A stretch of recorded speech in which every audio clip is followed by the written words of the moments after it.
এই মাত্র মুষলধারা বৃষ্টি হলো আর তার মধ্যেই আমরা বেরিয়ে পড়লাম। আমরা বলতে আমি, বোন, মামি, টুসি আর টুসির মেয়ে তিন্নি। এখন চলে এসেছি চুঁচুড়ার ফেরিঘাটে।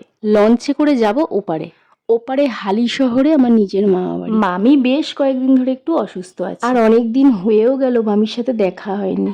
সেই জন্য ভাবলাম আমি আর বোন যখন কাছাকাছি এসেছি তাহলে যাই মামির সাথে একটু দেখা করেই আসি। আর এদিকে টুসিদেরও যাওয়া হয় না ওই মামির বাড়ি খুব একটা, তাই সবাই মিলে বেরিয়েই পড়লাম। যাই হোক, কথা বলতে বলতে আমরা এখন পৌঁছে গেছি নৈহাটিতে। আর এই হচ্ছে নৈহাটির বিখ্যাত বড় মায়ের মন্দির। তবে ভেতরে তো এখন ঢোকা যাবে না, কারণ মন্দিরের সামনে এখন প্রচুর ভিড়। এত বৃষ্টির মাঝেও কিন্তু ভক্তের সমাগম ঠিকই আছে। যাই হোক, আমরা এখন বাইরে থেকেই প্রণাম জানিয়ে সামনের দিকে এগোতে লাগলাম। অনেকদিন না আসার ফলে মামা বাড়ি যাওয়ার রাস্তাটা আমরা প্রায় গুলিয়েই ফেললাম। যাই হোক, অনেকক্ষণ খোঁজাখুঁজির পরে আমরা দেখো এই যে সিদ্ধেশ্বরী কালী মন্দির খুঁজে পেয়ে গেছি, আর এটাই আমাদের আসল রাস্তা। এখানের রাস্তাঘাট আমি তো এখন কিছুই বুঝতে পারছি না, মামি চিনিয়ে নিয়ে যাচ্ছে। এরপরে আমরা চলে এসেছি আমাদের সেই চেনা পরিচিত গলিতে। হ্যাঁ, এখানেই আমার মামা বাড়ি। তবে এই জায়গাটার ভাই আমূল পরিবর্তন হয়ে গেছে। এই রাস্তাটায় একটা সময় কত স্মৃতি ছিল। এই বাদিকটায় একটা আম গাছ ছিল।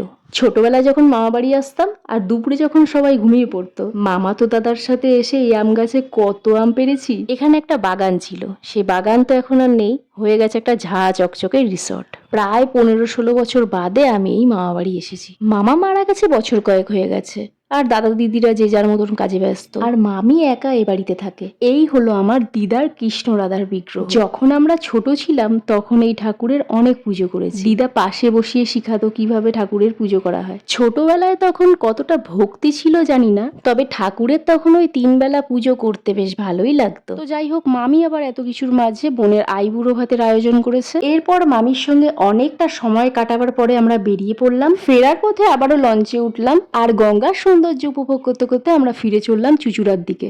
এরপর আমরা 3 জনে ঢুকেছিলাম বাজার কলকাতা, আর ওদিকে মামি আর তিনি চলে গেছে বাড়ি। যাই হোক, টুকটাক কিছু কিনে আমরা বেরিয়ে আসলাম। এরপর টুসি আমাদের নিয়ে এলো চুঁচুড়ার ফেমাস ফুচকার দোকানে। এখানের দই ফুচকাটা সত্যি খুবই টেস্টি। পরের দিন বাড়ি ফেরার জন্য হাওড়া থেকে ট্রেন ধরলাম 4:50-এ পুরুলিয়া এক্সপ্রেস।